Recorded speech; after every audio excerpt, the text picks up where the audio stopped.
Il-Ministru Ian Borg li oriġinarjament kellu l-intenzjoni joħroġ għal-leadership tal-Labor u li iżda kellu jirtira pass lura minħabba l-intenzjoni tal-partit li għamel patt imxajtan faħħar lil Chris Fern u injora l-kollox lil kandidat liħor Robert Abela daqs li kieku ma jafux.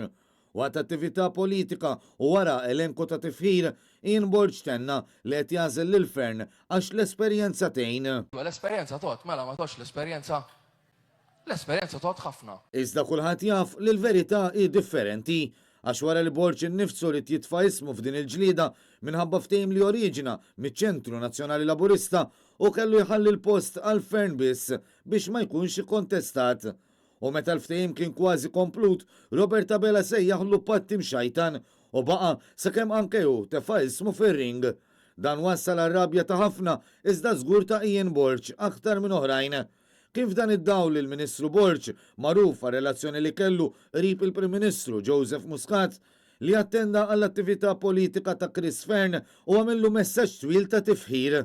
Iżda din l-attitudni waslet għal kritika ta' ħafna laburisti li fil-filmat imtella fuq il-paġna tal-Ministru Borg stess ma qablux mal-intenzjoni tiegħu li jipprova jinfluwenza il-vot tat tesserati.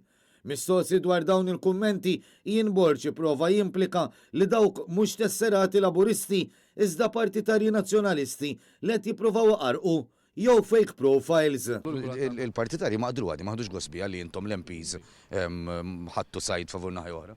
Forsi xi erba' fake profiles nazzjonalisti wkoll. Madankollu, hemm min qal li Ian Borg li hu u ċerti ministri u membri parlamentari qed iparlaw fil-vojt u għandhom iħallu lil kulħadd jivvota b'moħħu. Oħran notat kif lanqas il-mexxej u x-xenti mariet jinfluwenza lil ħadd, iżda hemm erba' li jaħsbu li jafu aktar miċ-ċittadin. Persuna oħra staqsietu min jaf x'wiedek u oħra li ħadd ma jagħmel xejn ta' xejn, b'referenza għal possibilità li se jkun offrut xi kariga ministerjali fl-eventwalità li jitla Chris Fern. Ieħor qal li kulħadd irid joqgħod attent li ma joħloqx qasma u oħra li tistenna aħjar minn ċerti membri parlamentari. Fost kummenti oħrajn mara nnutatlu li l-opinjoni tiegħu imissa żamma għalih biss u li bi kliemu ma għamel l-ebda ġid lill-partit.